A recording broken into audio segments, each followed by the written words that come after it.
I am Dr. Márcio Pereira, a neurosurgeon and neuroscientist, and I dedicate my work to studying how the human brain constructs emotions, bonds, and behavioral patterns that we rarely consciously perceive.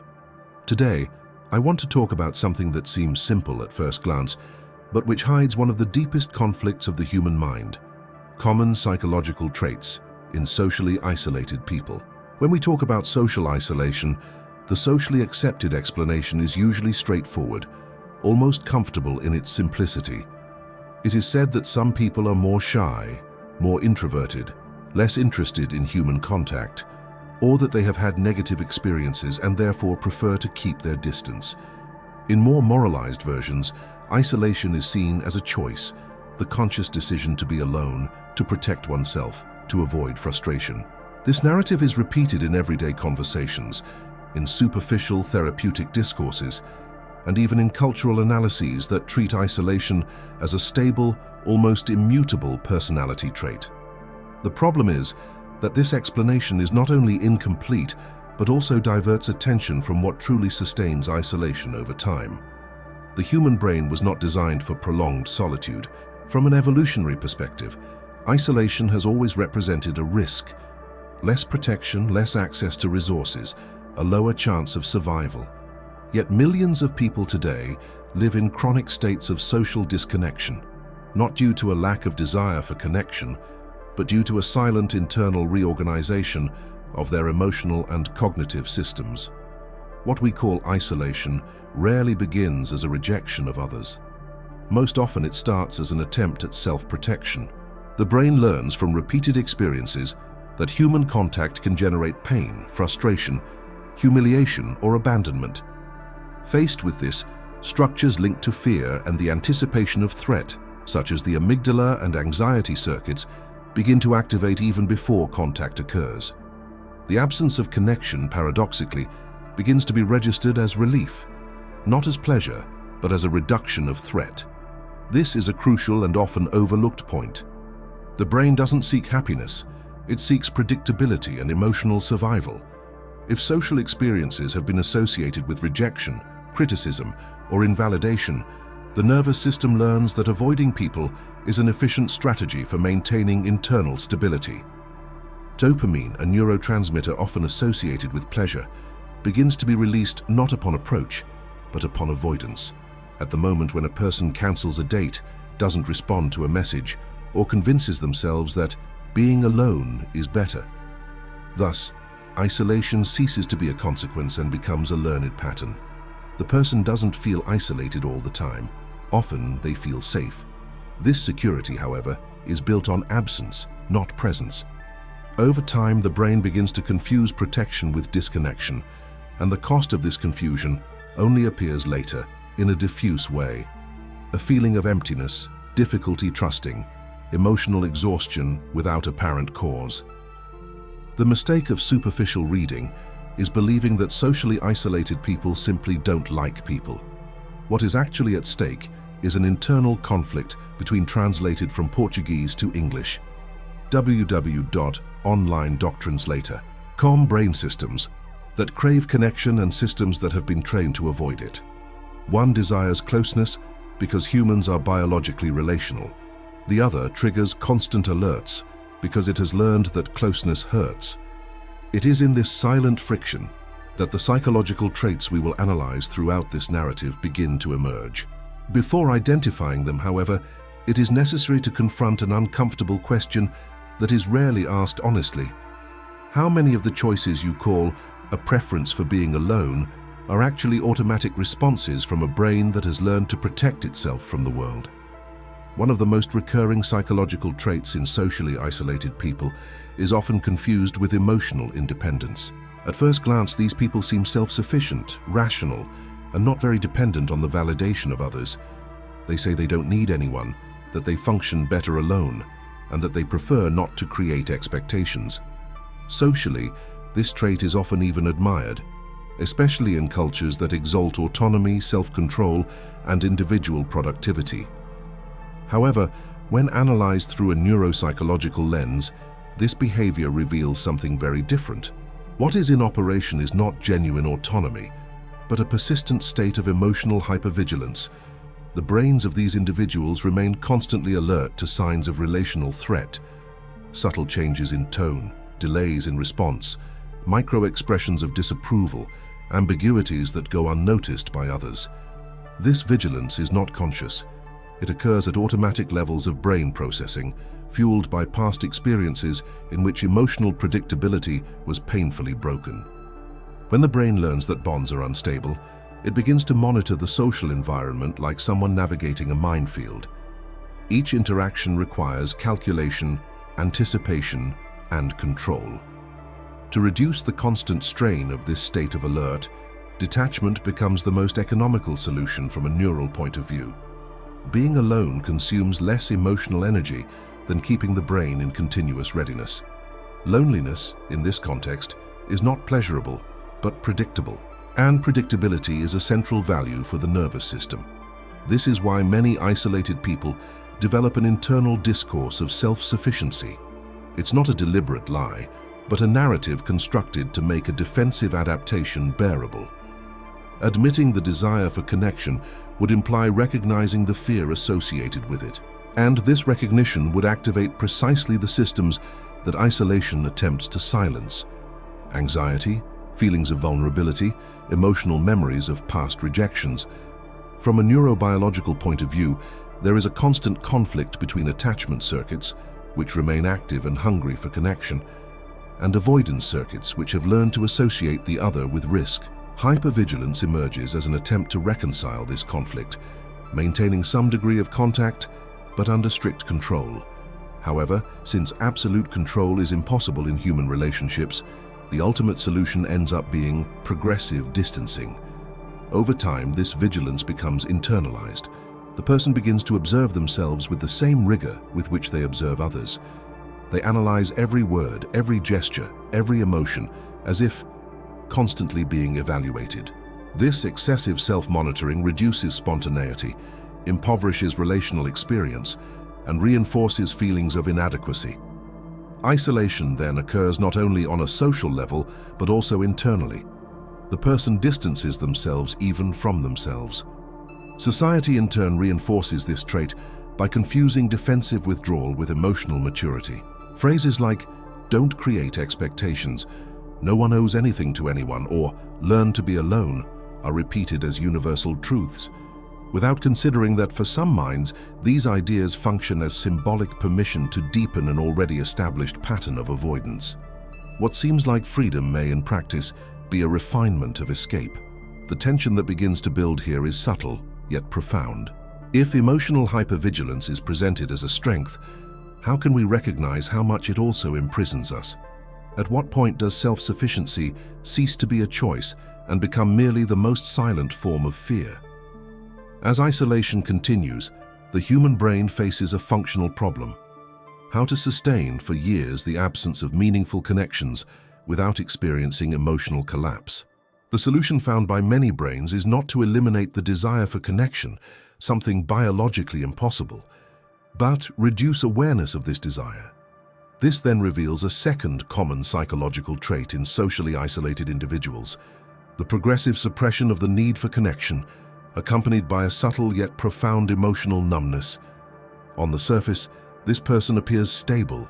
They don't show major emotional fluctuations, don't engage in intense conflicts, and don't report explicit needs. Often, they describe their own life as calm, drama-free, and organized. This appearance of balance often deceives both external observers and the individual themselves. However, from a neuroscientific point of view, what is occurring is a long-term defensive adaptation, similar to emotional numbing. The human attachment system, regulated by circuits involving oxytocin, dopamine, and deep limbic structures, doesn't cease to function when attachment is absent. It simply operates in the background with less access to consciousness. The brain learns that feeling intensely increases the risk of frustration, so it reduces the overall intensity of emotional experiences. Not only negative ones, but also positive ones. It's a global adjustment of effective volume. This process is often interpreted as coldness, rationality, or emotional control. However, what is observed is a decrease in the capacity to experience relational pleasure, spontaneous enthusiasm, and genuine involvement. Dopamine, which should be released in anticipation of encounters, exchanges, and shared creations, begins to respond to solitary, predictable stimuli with low emotional risk. Individual activities, rigid routines, and controlled environments become preferred sources of internal regulation. Over time, a person may begin to believe that they truly don't miss anyone. This belief, however, is built upon the systematic avoidance of situations that they could reactivate the desire for bonding. The brain avoids the trigger, and by avoiding the trigger, interprets the absence of activation as an absence of need. It's a closed, self-justifying, but deceptive cycle. This emotional numbing has a silent cost. While it reduces acute suffering, it impoverishes the subjective experience of life. Moments lose their depth, achievements lose their flavor, and the future is perceived more as a continuation of the present than as a possibility. The person functions but does not expand. They exist but do not feel fully alive. Yet, this condition can persist for years without being questioned, precisely because the explicit pain has been attenuated. Society contributes to maintaining this trait by valuing extreme emotional self-control. Demonstrating need, longing, or a desire for closeness is often labeled as weakness or dependency. In professional and even romantic settings, emotional neutrality is mistaken for maturity. For the isolated brain, this functions as external confirmation that its defensive adaptation is correct, desirable, and even superior. However, beneath this layer of stability, something remains latent. The attachment system doesn't disappear, it merely waits. And when it is briefly activated by an unexpected encounter, a rare connection, or a significant memory, the intensity can be disproportionate, confusing, and even frightening. It is at this moment that the person realizes, even if only for an instant, that the anesthesia hasn't eliminated the desire, only kept it dormant. The question that begins to arise then is not whether the person needs bonds, but how long can a human being silence a fundamental biological need before paying a price they can no longer name? When isolation persists for a sufficient amount of time, the brain begins to face a cognitive strain that is difficult to sustain. On one hand, there is the biological need for connection, still active, still pulsating at deep levels. On the other, there is a consolidated pattern of avoidance, sustained by fear, hypervigilance, and emotional numbness. To prevent this contradiction from generating continuous conscious suffering, a third recurring psychological trait in socially isolated people comes into play: rationalization of the distancing. Rationalization is a sophisticated mechanism, often mistaken for lucidity. A person develops coherent, logical, and seemingly mature explanations to justify why they remain distant. These aren't conscious lies, but carefully orchestrated internal narratives to protect their identity and avoid confronting deeper emotional conflicts. People are superficial. Relationships are too much work. I prefer quality over quantity. I don't have the patience for drama. Most people disappoint. These phrases circulate naturally and are rarely questioned. From a neuropsychological point of view, rationalization acts as a buffer between emotion and consciousness. Cortical regions responsible for abstract thought and language take control of the narrative, reinterpreting emotional experiences. Painful experiences are made intellectually acceptable. The pain of rejection, for example, is not felt as loss, but reinterpreted as discernment. The fear of exposure is not recognized as fear, but as selectivity. Withdrawal is not seen as defense, but as choice. This process offers immediate relief. By transforming emotions into arguments, the brain reduces the activation of limbic circuits linked to anxiety and vulnerability. Thinking replaces feeling. However, this relief comes at a cumulative cost. The more a person explains their own isolation, the less space remains to question it. The narrative crystallizes and begins to function as identity. I am like this. I have always been like this. I function better this way. Society, once again, plays a central role in this reinforcement. In a world marked by relational frustrations, fragile bonds, and unfulfilled emotional promises, cynical discourses about human relationships find fertile ground. Criticism of others' superficiality is frequently validated, shared, and even celebrated.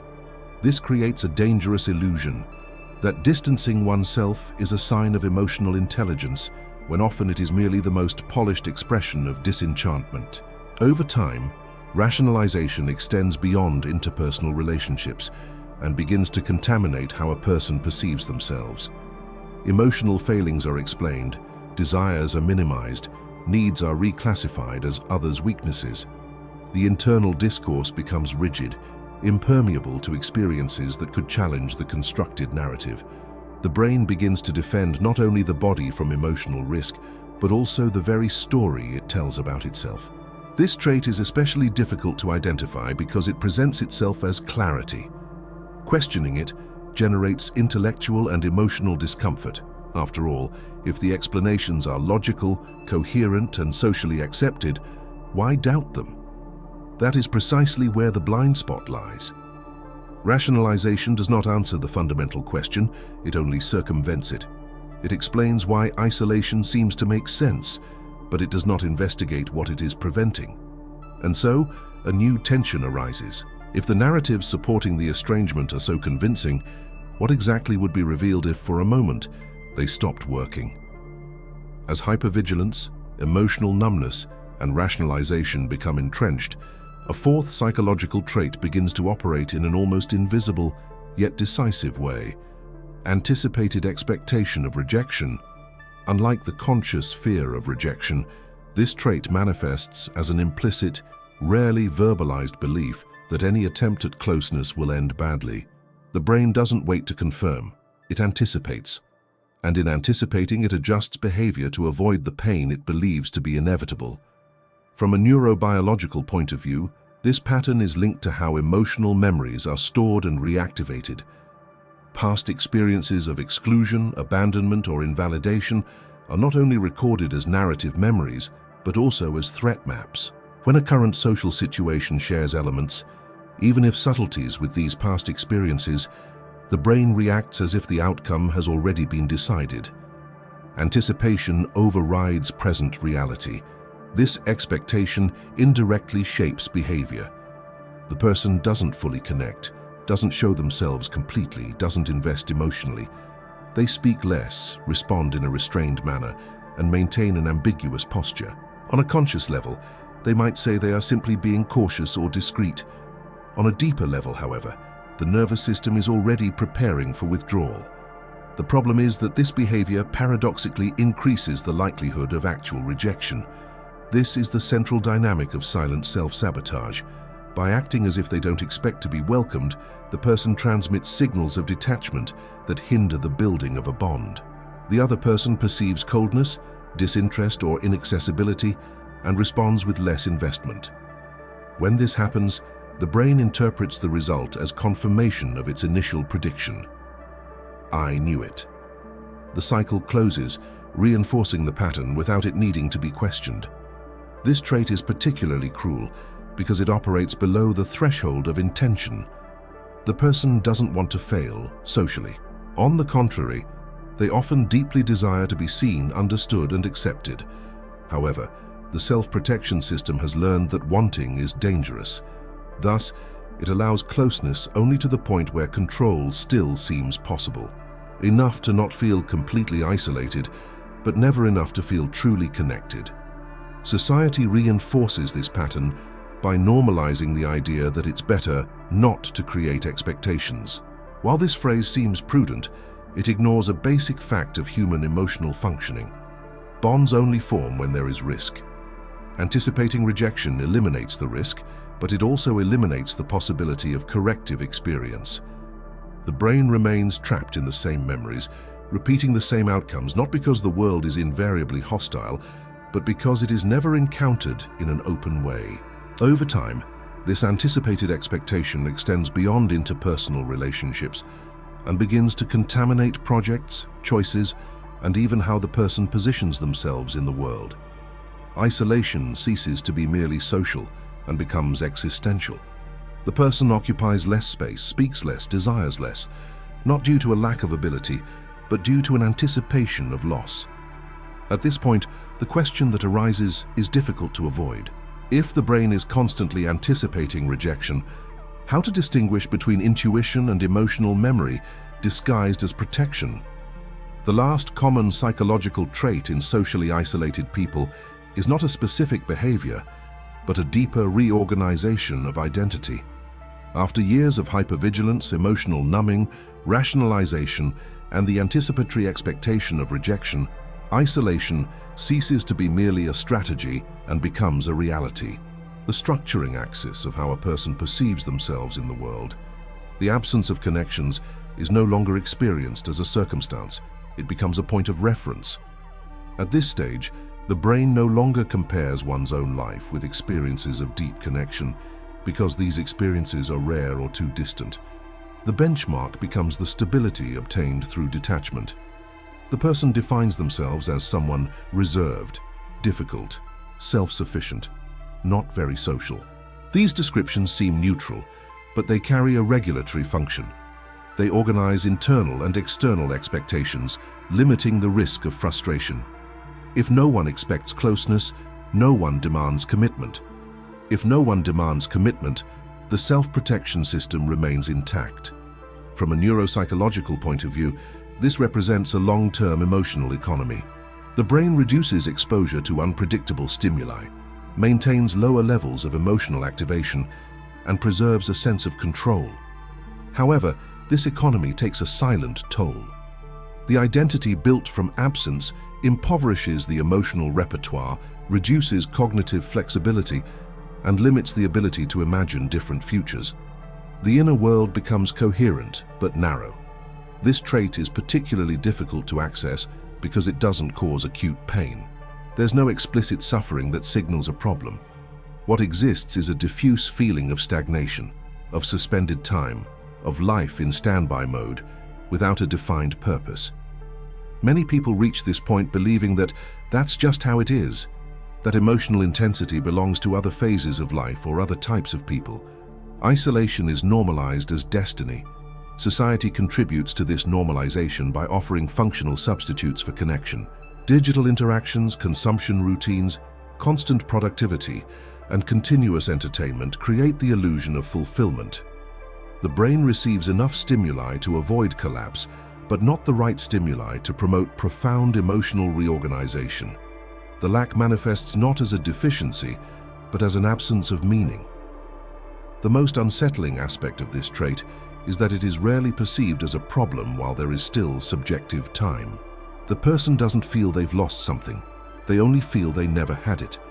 The absence of reference prevents comparison, and without comparison, there is no conscious conflict.